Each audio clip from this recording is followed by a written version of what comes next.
kutokoza mlimi 2020 kisakuta kiweleza chita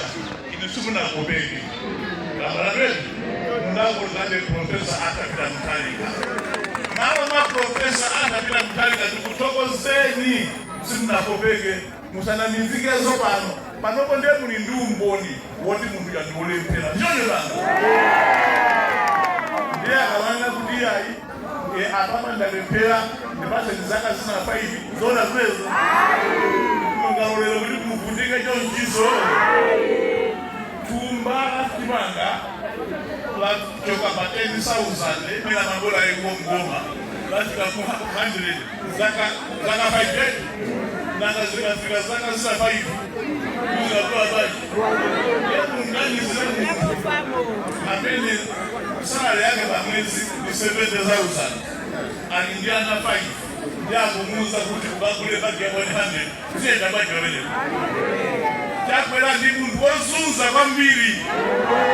wamukusio Yesu kumukuza kubatinangaiya magula kali kosengani amamulanda za kulea chonde pa 16 September tizatuluke mau nyinji kamanagwete tizatuluke mau nyinji kuti tikamu chose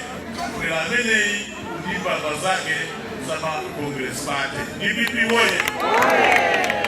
yeno andipemba kuti babuno koka mwaone mashado anu banwa MP kuno badoko ndi Ulongwe constituency ndiyeno usafuna kushayina nayi aliyesa ngokwela bano ndikuzanina sana ake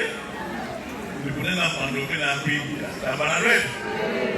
okabaka za mpingi sio kina kuamene timachokera uku ndiyeta kabaka mpingi inandikira zina hili